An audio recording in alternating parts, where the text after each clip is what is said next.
Labas, čia laida Mokykloje to nemokė ir šiandieną pakalbėsime tai, ką naujo galite sužinoti apie Darių ir Girėną, nes nebuvo to vadovėliuose.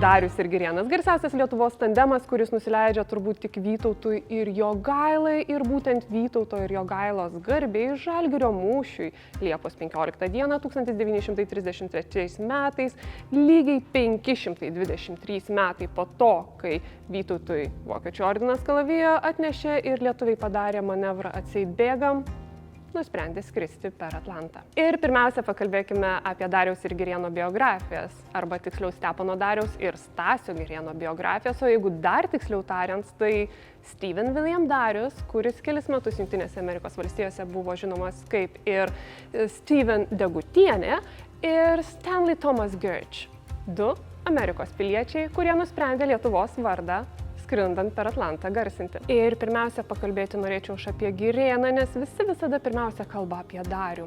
O Girėnas kukliau istorijoje reprezentuojamas ir pats daug kuklesnis gyvenime buvo. Visų pirma, Girėnas buvo neturtingas, jis buvo našlaitis ir kaip dauguma neturtingo tuo metu lietuvių po baudžiavos išlaisvintų keliavo į Jungtinės Amerikos valstijas, dažniausiai į Čikagą, laimės ieškoti. Ten jau gyveno Dariaus pusseserės, Dariaus vyresnis brolis, tad jis prie jų prisijungė, vėliau atsivežė savo dar daugiau pusseserių ir dar daugiau brolių. Tiesiog tradicinė Lietuvos istorija. Pirmas Girėno darbas buvo pasiuntinukų spaustuvėje ir ten berniukas uždirbdavo $3 per minutę, bet greitai jis ten rado visokios savo įdomios technikos ir berniukas iš Žemaitijos lygumų pradėjo ją ardyti ir mokintis, taisyti. Greit pramoko, todėl labai greitai tapo meistriuku ir tapęs meistriuku uždirbdavo jau visus $50 per savaitę ir už tai sutaupęs pinigų nusipirko dviratį. Dviratį vėl taisė tobulino, bet nepatiko jam, todėl jisai nusipirko greitesnį motociklą. Neužteko jam ir motociklo greičio, todėl nusipirko katerį ir su kateriu plukdė turistus po Čikagos ežerus, plukdė tam, kad užsidirbtų pinigų, kad galėtų savo katerį greitesnių daryti, kad turistus greičiau plukdyti. Ir vis tiek tas kateris jam buvo per lėtas, todėl nusprendė, kad reikia lėktuvo. Bet tarp katerio ir tarp lėktuvo įsiterpė toks dalykas vadinamas Pirmu pasauliniu karu. Stanley Thomas Gurch norėjo užsirašyti savanorių Jungtinės Amerikos valstijos kariuomenę, bet Ilinojus jo nepriėmė, nes pasirodė jis pernelyg chūdas, todėl jam teko persikraustyti į Misūrį, kur jis jau tiko ir buvo paskirtas į Teksaso eskadrilę. Norėjo žinoma jis būti lakūnu, bet tapo mechaniku. Teksase Girėnas išmoko tvarkyti, remontuoti, ruošti visokiausio tipo lėktuvus, bet jo svajonė tapti lakūnu buvo gyva ir beveik įgyvendinta, bet ėmė svolačiai ir kompieno paliaubas pasirašė ir Girėnas buvo demobilizuotas. Dar vienas dalykas įsipainėjęs iki Girėno lėktuvo, tai buvo jo taksi kompanija Hubcap Co. Ne tik, kad pirma taksi kompanija lietuviška, bet dar ir Čikagoje. Tiesa, ne visą laiką jis dirbdavo šoferiukų, daugiau prie iždo ir centriukų, nes lakstydavo ir ne visi keleiviai norėdavo su juo važiuoti. Tai kaip minėjau, Girėnas buvo našlaitis ir neturtingas, todėl kabinosi gyvenimą dantim ir nagais ir kaupė ir taupė pinigus iš paskutiniųjų. Ir tas taksi verslas jam visai puikiai sekėsi, kad galėjo susitaupyti ne tik savo lėktuvui, bet ir visom licencijom reikalingom mokintis jį pilotuoti ir sekėsi jam. Chicago Tribune aprašė tokią aviakatastrofą, kurioje stipriai į žemę trenkėsi mokytojas ir mokinys. Mokytojas Larsonas liko nesužeistas, bet mokinys Gurchas gali ir mirti. Gurchas nemirė, bet susilaužė visus šonkaulius ir abejas kojas. Vėliau rašydamas, kas čia buvo, jisai sakė, tiesiog norėjau išmokti gerai stuntingą daryti ir kelių triksų. Vėlgi, 1,5 metai turėjo nustoti skraidyti, nes sveikata to neleido ir gydėsi ir gerinosi jis tą sveikatą, žinoma, kaip priklauso tikram žemaičiui. lietuviškų maistų. O to lietuviško maisto jis gaudavo iš tokios ponios Degutienės, kuri buvo Dariaus motina, restorano. Ir būtent Degutienė ir ten bedirbusios Dariaus pusseserės nusprendė du šitus keistus žemaičius supažindinti. O Dariaus istorija labai panaši. Taip pat jaunystėje atsidūrė Jungtinėse Amerikos valstijose ir taip pat, kiek galėjo, pradėjo verslauti. Lygiai taip pat prisijungė Pirmo pasaulinio karo metu į Jungtinių Amerikos valstijų kariuomenę. Tik netapo jis eskadrilės dalimi, tapo jisai telefonistu. Darius buvo išsiųstas į Prancūziją, kur tarp tranšėjų tiesė telefono laidus, o taip pat surinkinėdavo žuvusių karių ekipuotę ir ginkluotę. Ir dėl to jis buvo sužeistas ir nukentėjo nuo cheminio ginklo, na ir už tai buvo apdovanotas už narsumą. Dariui baigėsi Pirmas pasaulinis karas, bet Lietuvai prasidėjo kovos už nepriklausomybę. Ir besikurianti Lietuvos kariuomenė kvietė Amerikos lietuvius kovojusios Pirmam pasauliniam kare prisijungti prie besikuriančios Lietuvos kariuomenės ir padėti kovose. Ir Darius su savo bičiuliais į šį kvietimą atsiliepė. Jis grįžo į Lietuvą ir prisijungė prie Lietuvos kariuomenės, pabaigė karininkų mokyklą, tapo leitenantu ir buvo paskirtas į besikuriančią Lietuvos aviaciją. Ypatingai Kriaučiūnas nemėgo Dariaus ir vadino jį tuo futbolo kamuolį spardančių šalapajum už tokius bairiukus, kaip kai jo metu jam reikėjo atsiskaityti artileriją, jis paprašęs, ar negali tą padaryti amerikietiškai, nes lietuviškai jam, sunkoka kalbėti. Ir jis tą padarė tiesiog angliškai atpasakodamas Raudonkepuraitę.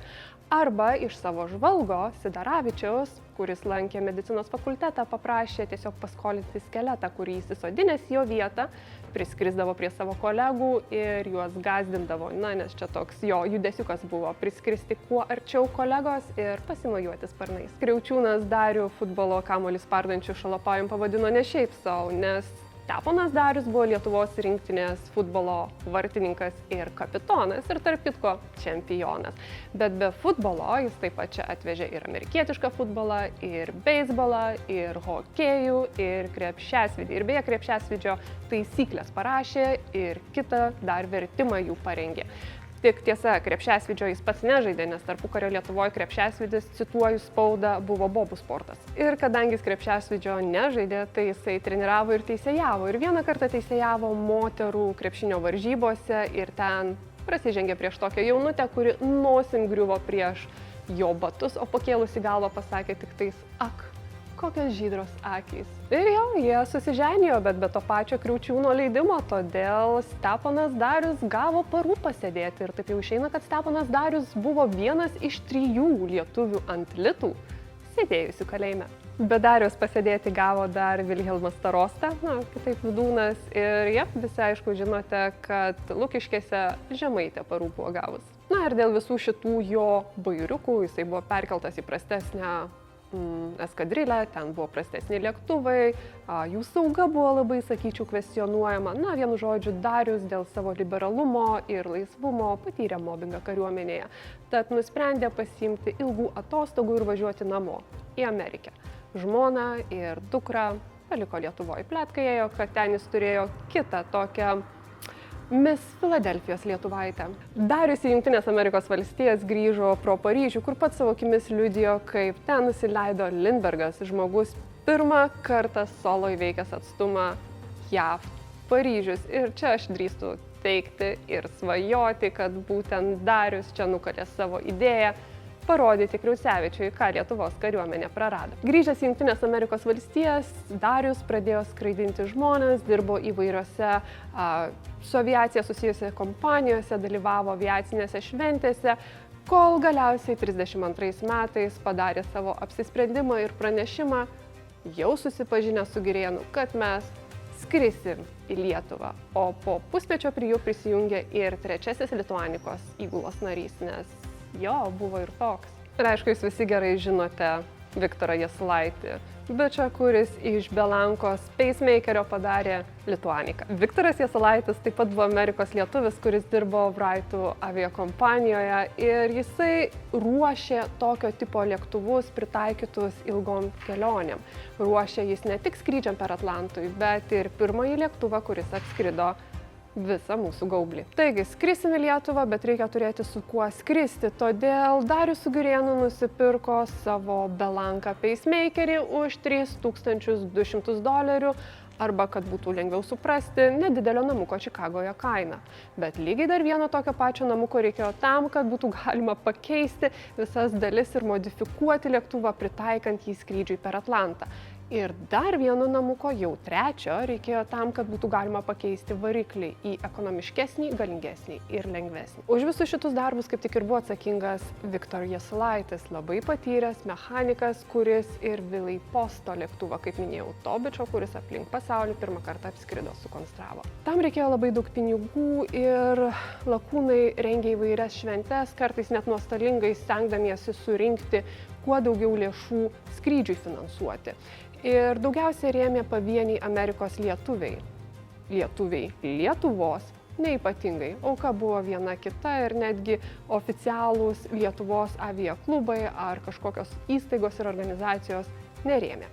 Pradėkim nuo to, kad tai buvo Amerikos piliečiai su Amerikos lėktuvu ir, didžioji krizė, kad tik buvo įvykusi, pinigų niekas neturėjo. Krikštatėviu Lituanikos tapo Čikagos lietuvių žurnalistas Vaivada, kuris nusprendė lėktuvą pavadinti lietuvybės vardu. Vardą dar reikėjo ir Stanley Girch, nes norėjo, kad visi iš karto suprastų, kad skrenda du lietuviai, o Girch neypatingai lietuviškai skambėjo, tad vėl jam buvo pasiūlytas Girėno pseudonimas.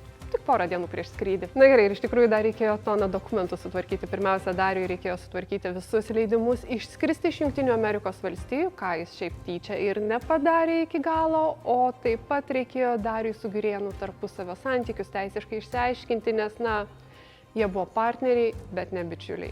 Tarpusavį pykosi, vienas kitą pravardžiavo, Girėnas dažnai nuo Dariaus ir paverkdavo, nes Darius atvirai Girėną durneliu laikė, o Girėnas, švelniai tariant, nepritarė Dariaus pažiūrom ir pozicijai Smetonos perversmo metu. Ką jie buvo sutarę? Kad nuskrenda į Lietuvą, ten pabūna porą savaičių maksimum ir tuomet grįžta į Jungtines Amerikos valstijas, pusę metų visas pajamas dalinasi per pusę ir išsiskirsto. O gavosi taip, kad abudu dabar vienam kape guli. Taigi, su netvarkingais dokumentais, pasirodžius pirmam geram orui, valandą po to pačio pono Pointo, kuris aplink pasaulį išskrido ir Darius, ir Girėnas. Ir jie taip skubėjo pirmiausia todėl, kad pagal savo deklaruotą idėją turėjo išskristi kelis mėnesius anksčiau, bet tas oras visada buvo blogas ir žmonės aukoja pinigus, pradėjo kalbėti, kad tai jūs skrisit ar pinigų švaistysit ir turbūt neypatingai malonu jiems buvo, tad nusprendė skristi. Na ir skrido jie taip, kaip skrido, visi duomenys yra pakankamai neblogai žinomi, kadangi buvo rasti jų katastrofos vietoje. Tik su ta vieta visą laiką tų keblumų būna, nes pagal jų numatytą planą jų ten būti neturėjo. Tad dabar pakalbėkime turbūt svarbiausių klausimų, tai pašovė jos ten ar nepašovė.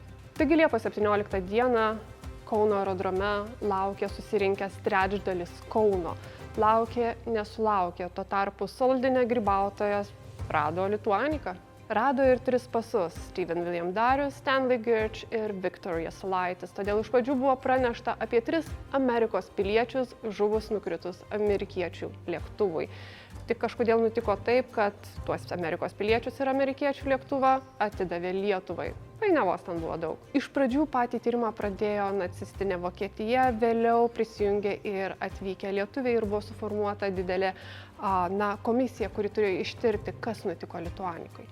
Ir pirmoji teorija buvo mirties spinduliai. Visus pradėjo gąsdinti stiprėjantį Vokietiją ir nacistinis režimas, o visai netoli ir visai neseniai ten laimingai, tai yra niekas nežuvo, nukrito Latvijos lėktuvas. Tai tikrai turėjo būti kažkoks paslaptingas ginklas. Apie jį pradėjo rašyti vakarų Europos spaudoje, bet greitai teorija buvo pakeista ir pradėta kalbėti apie galimai pašautus lakūnus.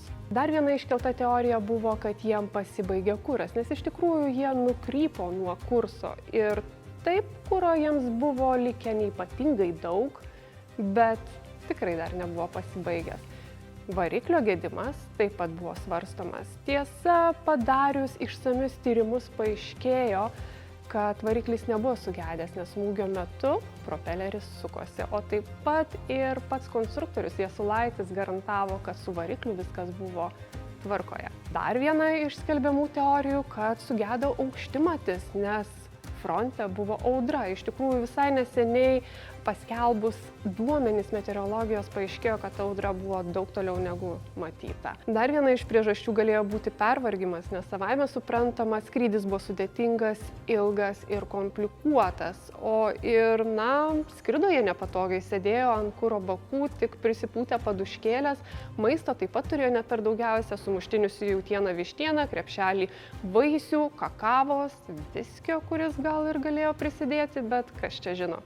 Viena iš teorijų, kuri sukonstruota buvo sovietmetį, buvo ta, kad du herojai, du vargšai lakūnai, kuriem buržuazinė Lietuva nepadėjo pinigais lėktuvo sukonstruoti, pašauti buvo tų piktų teutonų nacikų vokiečių, kai šie skrido ir pamatė koncentracijos stovyklą. Aišku, problemėlė buvo ta, kad naciai valdžioje buvo dar tik pusę metų ir dėja jie jau steigė koncentracijos stovyklas tik visai kitoj Vokietijos pusėje. Žinoma, jeigu mes kalbame apie galimą pašovimą, tai reikia turėti omeny tai, kad Lituanika buvo ištirta kelis kartus labai nuodugniai. Lygiai taip pat išsamiai buvo ištirti ir lakūnų kūnai. Pirmą kartą tarpukariu, o antrą kartą sovietmečiu. Mat, per Antrą pasaulinį karą jų palaikai buvo paslėpti bijant išniekinimo ar galimo pradingimo.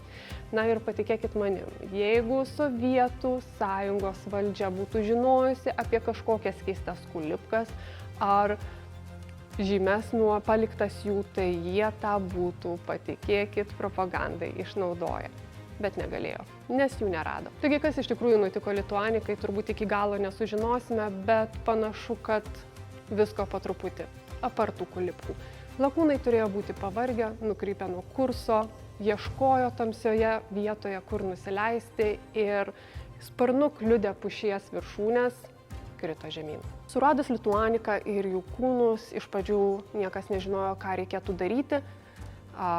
Ir Jungtinių Amerikos valstijų piliečiai, ir transporto priemonė jų, bet vis tik buvo nuspręsta grąžinti juos į Lietuvą. Ar tai yra gerai?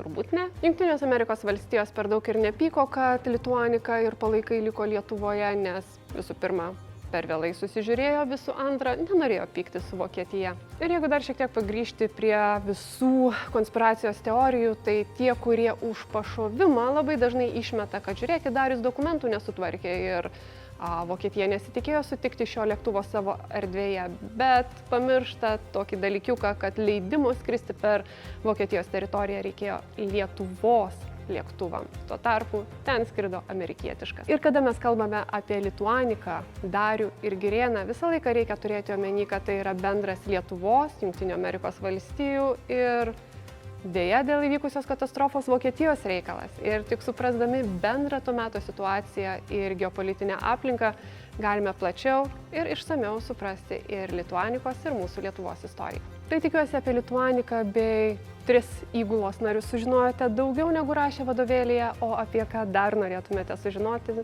pakomentuokite.